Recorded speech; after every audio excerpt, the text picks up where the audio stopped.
அதிர் சொன்னாப்புல, "நான் வந்து ஒவ்வொரு ஸ்டேஜா மாறி, மாறி வந்தேன். அதனால ரொம்ப பொறுமை முக்கியம்" அப்டின்னாரு. அவர் பேசும்போது சொன்னாரு. அதுதான் ரொம்ப உண்ம. எல்லாத்துக்கும் நான் சொல்றேன் நானு. பொறுமையும் கண்டிப்பா ரொம்ப, ரொம்ப முக்கியம். நம்மளுடைய வளர்ச்சிக்கு பொறுமை ரொம்ப, ரொம்ப முக்கியம். பொறுமையா இருங்க.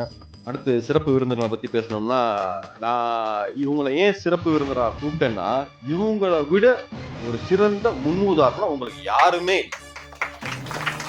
இவங்க 3 பேர்த்தோட சிறந்த முன்னுதாரணம் உங்களுக்கு வேற யாரு வேணும்? யாருமே வந்து நம்ம இந்த லெவல்ல இருந்துட்டு இந்த லெவல்ல போயிருவோம் அப்படிங்கிற யாருக்கும் அந்த ஒரு ஒரு மனசு வந்துடக்கூடாது. என்னாலையும் முடியும், எங்கனாலையும் முடியும், இவங்கனாலையும் முடிஞ்சனால உங்கனாலையும் முடியுங்கிறத உங்களுக்கு காட்டணும் அப்படிங்கிற ஒரே விஷயத்துக்காகத்தான் இவங்க 3 பேர்த்தையும் நான் வந்து சிறப்பு விருந்தினா வர சொன்னேன். உண்மையிலே நம்ம கடைக்கு எவ்வளவோ சீஃப் கெஸ்ட் வந்திருக்காங்க. இன்னைக்கு எப்படி சொல்றது? ஒரு அதிகப்படியா சொல்றதா இருந்தா, ஒரு பெத்த குழந்தைய தாய் தகப்பன் எவ்வளவு கொண்டாடுவாங்களோ அந்த மகிழ்ச்சி எனக்கு இருக்கு.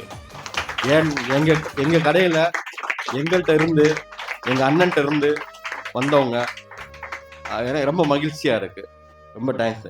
புத்தாண்டு அன்னைக்கு நான் வந்து ஃபோனில் தான் வாழ்த்து தெரிவித்தேன். எனக்கு இது நாள் வரை இந்த புத்தாண்டில் நாளில் வந்து இதை செய்யணும், அதை செய்யணும், அதெல்லாம் பெருசாக நம்பிக்கை இல்லை. அன்னைக்கு எனக்கு நிறையா அவங்களை மிஸ் பண்ணேன். கடையை நிறையா மிஸ் பண்ணேன். அன்னைக்கு வர முடியாத சூழ்நிலை, ஒரு இடத்துல இருந்தேன்.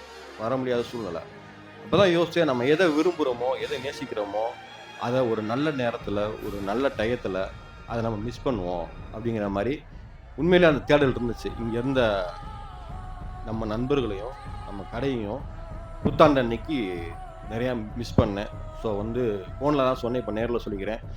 இந்த ஆண்டு மாதிரி இனி வரக்கூடிய ஒவ்வொரு ஆண்டும் புத்தாண்டாகவும், ஒவ்வொரு நாளும் புது நாளாகவும் ஆரம்பிங்க, சிரிங்க, சந்தோஷமா இருங்க.